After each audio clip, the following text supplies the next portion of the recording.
Good morning or afternoon, everyone. Happy Monday. Hope you guys had a nice weekend.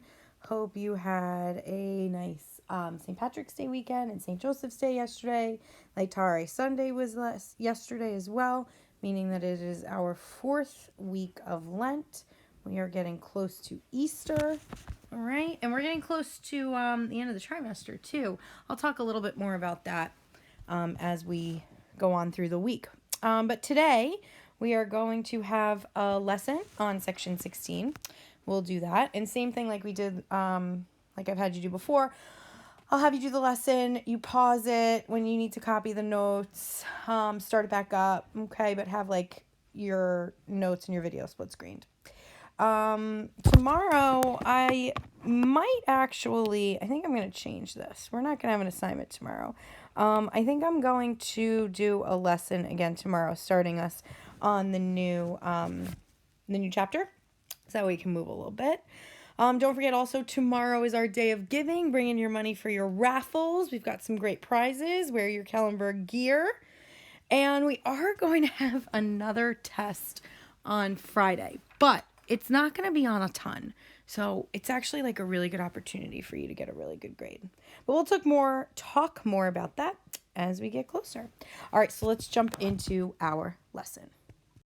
Okay, guys. So if you open up to page 61, section 16, we're going to talk today about the temptation of Jesus. So remember, we copied the notes on Thursday about the whole idea of temptation, that Jesus is going to go into the desert for 40 days. He's basically kind of resetting himself before his ministry is going to start. But in the desert as well, he is going to be tempted by the devil. Okay, and he is going to be there, like we said, for 40 days. And as it says, he eats nothing during those days. And when they were over, he was hungry. So the devil is going to play off of that. So let's read through this. So starting in verse 3. The devil said to him, "If you are the Son of God, command this stone to become bread." Now that is Jesus's first temptation by the devil. Okay? And Jesus is going to say to him, "It is written, one does not live by bread alone." And he very easily is like, nope, I don't need to be tempted by this. I don't need that food. Our second temptation, okay, the devil is going to take Jesus. And it says here that he took him up and showed him all the kingdoms of the world in a single instant. All right. And the devil says to him, "I shall give to you all this power and their glory, for it has been handed over to me, and I may give it to whomever I wish. All this will be yours if you worship me." All right. So this is very sort of similar, this one, I think, to the temptation of Adam and Eve. You know, like, oh, you can be as good as me. You can have all of this if you just worship me. And Jesus replies by saying, "It is written, you shall worship the Lord your God, and him alone shall you serve." And then the devil sees that it's not working. Okay, he sees that nothing is getting through to Jesus.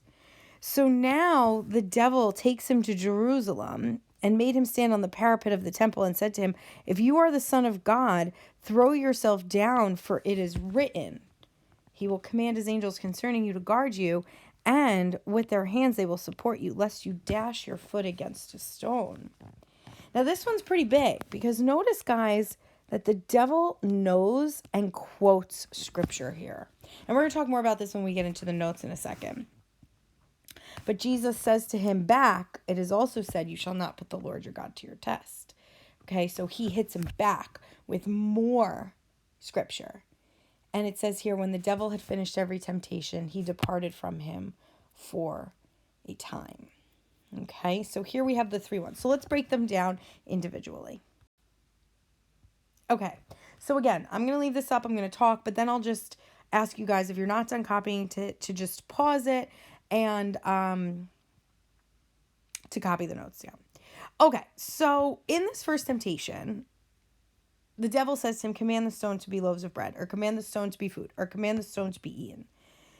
And Jesus very clearly says, man does not live by bread alone, but by every word that comes from the mouth of God.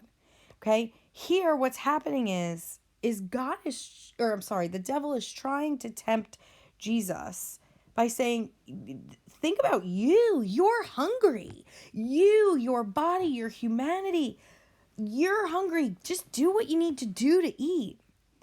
But Jesus very clearly tells him that God's plan is more important than hunger. And this here is a temptation of the body, okay, where the devil is really playing into Jesus's human side. All right, again, pause it, copy it down, and we'll continue on. Okay, and our next one. Now, this one is interesting where it says that the devil, has Jesus see all the kingdoms of the world. We don't really understand how that happens. But it does kind of show us the power of the devil, okay? So that's something to kind of keep in mind. And in it, he's trying to get Jesus to worship him. And Jesus says, no, it's said that you are to worship the Lord your God only, all right? Jesus is being tempted by the devil because the devil is really saying to him, follow me. It's easy. It's rewarding. Look at all this stuff you're going to have. And remember, I said before, it's kind of like Adam and Eve. Look at what you're going to get, Oh, the devil, God doesn't know. I know. And look what you're going to get. Okay? And Jesus very clearly says, no, we can't have it both ways. Okay? It only can be God's way. Now, this is a temptation of power, of fame, of authority, of trying to be like God. Okay? All right. So go ahead, pause this, and copy this down.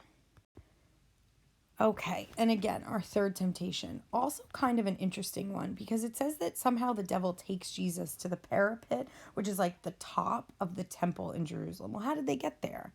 Again, it's showing you this power of the devil and what the devil really is capable of doing. And here, the devil says, throw yourself down for God will rescue you. Okay, now we're going to talk in a minute about how the devil uses scripture to tempt Jesus. But Jesus says, no, you shall not tempt the Lord your God. Okay. The devil's really saying, like, look, if you're God, throw yourself down. This is going to also be similar to on the cross where, the bad thief, as they call him, is going to say to Jesus, listen, if you're God, take yourself off the cross. All right. But Jesus knows, no, we're not supposed to tempt God. No, we're not supposed to try and prove that we are, or here he is. So, no, I won't be tempting God. All right, go ahead and copy this one down. Okay, now, guys, this one I want to kind of like really point out to you. So notice that the devil quotes scripture. Okay? Guys, I've said this before to you, I think. The devil is really good at what he does. Not good like, yay, congratulations, you deserve a medal. But no, like, he knows how to get into our minds. He knows how to get to us. Because he tempts us with things that look rewarding. I've said this to you. If sin looked bad, we wouldn't do it. Okay? So we have to make sure that God's word must be alive in our hearts and not just in our minds, okay? That we are thinking it and doing what God wants us to do. Now, if we look at the commentary quick here, it says here that this story of Jesus's temptation really kind of starts to plot the course for Jesus's ministry. And it asks the question here, what kind of Messiah will he be? And the devil here is trying to detour Jesus from his path of suffering, to become more sensationalist, to become more earthly. Bringing him to Jerusalem is kind of a foreshadowing of Passion Week, but Jesus overcomes it, So this is really a very important thing here to see how incredibly strong Jesus is. Now, Jesus here is going to be able to do what Adam couldn't do, okay? And Israel, now meaning the nation of Israel in the wilderness. So this whole scene here is twofold. It's overcoming what Adam couldn't overcome, temptation, Okay. And also overcoming with the Israelites wandering in the desert, which is what these 40 days really recognize. What they couldn't overcome, Jesus does as well. Okay. So really this whole point here of Jesus going into the wilderness is a way for Jesus to help rescue man from what they haven't been able to do up till this point. Okay, so Jesus is this new Adam, overcomes the temptations that Adam and Israel could not. Okay, so that's our story for today. Pretty simple, this one, nice and easy. Right now, for the rest of class, I would ask you to please work on assignment number 16. Okay, and that will be your homework for tonight.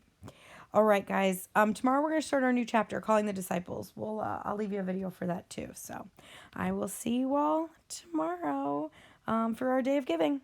Have a great day. Bye.